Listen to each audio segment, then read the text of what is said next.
gustong bumukod, ha, Mare? Di ba nga, matagal nang hindi gusto sa akin ng mama ni Kevin. Ngayon, kung doon kami tumira, baka mamaya kung ano pang gawin nun para ipaalala kay Kevin na binarak na niya akong iiwan nun bago siya maka-aksidente.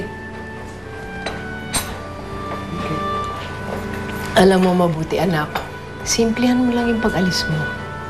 Magbakasyon kayo. Ilayo mo na si Kevin kung baka may maalala pa siya tungkol sa nakaraan. Oo nga, no? Alam niyo, Nay, ngayon ko lang naalala, meron nga palang rest house sila Kevin sa Subic. Baka pwede kami bakasyon doon ng mga anak namin. Tsaka para mailayo ko na rin siya kay Nadina. Tama.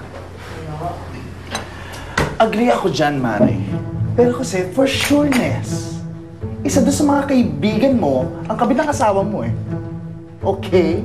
Kaya hindi sila napagkikita ni Kevin. Okay? Kaya mag-vacation na muna kayo. Tama. Di ba? Mas okay. Let's drink to that. Ganda na spot mo. Well, actually, I love it. I love it. So magbabakasyon kayo, anak, ha? Cheers! Alright, cheers! Nice! Para sa bagong edgy. Tama. Ewan ko ba kung bakit ayaw gumaya sa akin ni Lucci. She should fight for Kevin. Hindi yung basta-basta na lang siyang susuko. So, hiwalay na sila. Akala ko ba mahal ni Lucci si Kevin? Mahal nga niya, pero tanga siya. You should never give up on love. Lalo na kapag ka may laban ka. Just like me. I will never give up anything for you.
Miss me?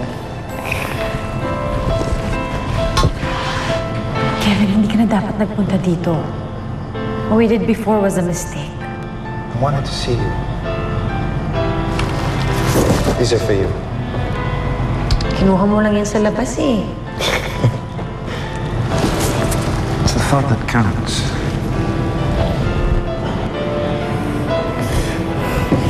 Kevin. Kaibigan ko si Stella. Ang asawa mo. Lucci, hindi talaga siya yung babae para sa akin. Ikaw ang mahal ko.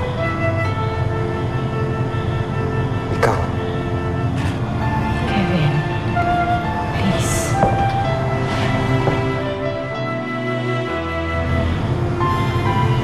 I love you.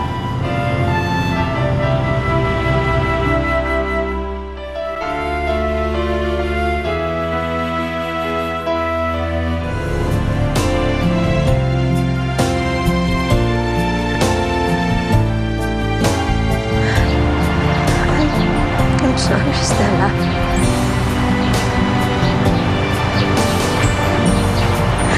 Hindi ko naman sinasadyang mahalin ang asawa mo.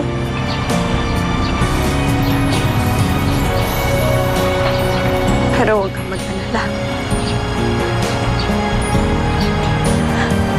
Dahil magmula ngayon,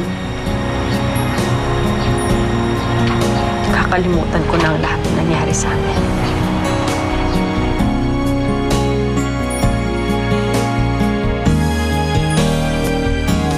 I know